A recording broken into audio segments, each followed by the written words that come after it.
Assalamualaikum dan hai semua. Okey, jom kita terus selami topik hari ini. Dalam sesi penerangan ringkas ini, kita nak buat ulang kaji padat untuk topik 1. Objektif kita, nak pastikan anda semua betul-betul ingat dan faham kepribadian luar biasa Nabi Muhammad SAW. Saya tahu anda tengah sibuk buat persediaan nak periksa kan? Jadi, jangan risau. Saya akan pastikan info hari ini sangat jelas, tersusun dan yang paling penting, senang sangat nak ingat. Inilah peta perjalanan kita hari ini. Kita akan bermula dengan zaman gelap Arab Jahiliyah, kemudian kita lihat kepribadian cemerlang Nabi sebelum dan selepas menjadi Rasul, dan akhir sekali, apa kesan hebat bila kita amalkan akhlak ini sekarang. Jom mula. Bahagian pertama, masyarakat Arab Jahiliyah. Mari kita fahami keadaan huru-hara sebelum kedatangan Islam yang sentiasa disebut sebagai zaman kegelapan ini. Tengok betul-betul keadaan waktu itu. Masyarakat mereka sangat berpuak-puak, atau kita panggil taksub dengan kabilah. Kehidupan mereka dipenuhi dengan pergaduhan dan peperangan berdarah yang sentiasa tercetus. Sebab apa? Hanya kerana nak berebut harta dan kuasa. Memang tak ada kedamaian langsung. Yang kuat sentiasa menindas yang lemah. Jadi, untuk peperiksaan nanti, tolong ingat 3 poin utama tentang masyarakat Arab Jahiliyah ini. Pertama, dari segi kepercayaan, mereka sesat, sembah berhala dan percaya perkara khurafat.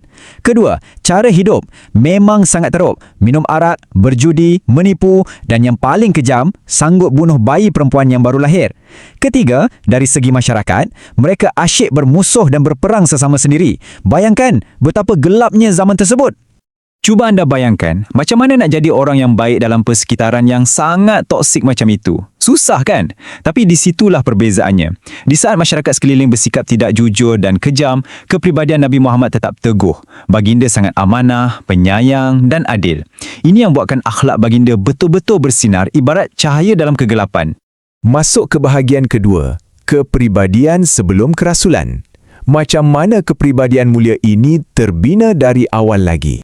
Sejak dari awal lagi, Nabi Muhammad memang terkenal dengan 4 sifat luar biasa dalam pergaulan. Pertama, baginda sentiasa bercakap benar dan adil. Kedua, sangat amanah. Ketiga, tak suka buang masa dan sangat rajin berusaha.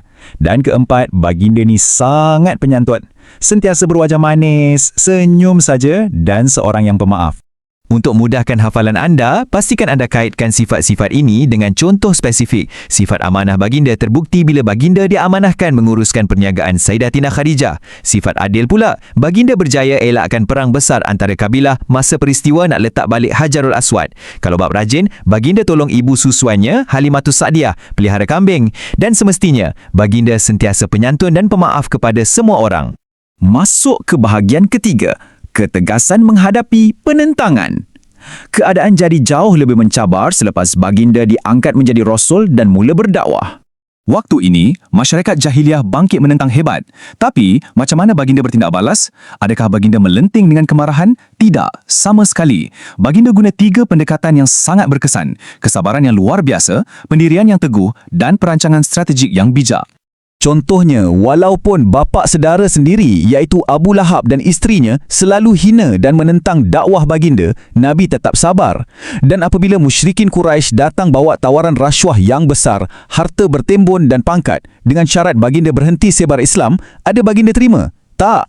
Baginda tolak mentah-mentah dengan pendirian yang sangat tegas. Kebijaksanaan perancangan baginda juga sangat mengagumkan, macam pakar strategi. Bila musuh buat plot nak bunuh baginda, Nabi Muhammad rancang strategi hijrah ke Madinah dengan tak menggunakan laluan biasa. Sebaliknya, baginda pilih laluan pantai Laut Merah yang lebih jauh supaya susah dikesan oleh musuh demi memastikan keselamatan dakwah. Bijak kan? Akhir sekali, bahagian keempat, kesan mengamalkan akhlak mulia. Apakah kesan sebenar jika kita amalkan akhlak yang cantik ini dalam kehidupan kita sekarang? Sebenarnya, belajar tentang kepribadian Rasulullah ini bukan sekadar nak lulus sejarah tau. Ia adalah panduan praktikal tentang macam mana kita sebagai pelajar nak hidup dengan aman, harmoni dan berjaya pada hari ini. Sajak yang indah daripada buku teks anda ini merumuskan semuanya dengan sempurna.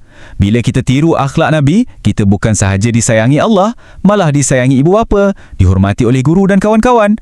Permusuhan pun kita boleh elak. Hasilnya, kita akan dapat kehidupan yang benar-benar aman dan damai. Jadi, sebelum kita tamatkan sesi ulang kaji ini, saya nak tinggalkan anda dengan satu soalan penting untuk difikirkan sebelum peperiksaan.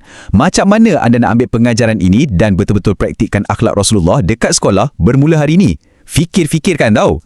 Semoga berjaya dalam ulang kaji anda dan jom jadikan Rasulullah sebagai idola utama kita. Terima kasih sebab fokus dan bersama saya sampai habis. Kita jumpa lagi.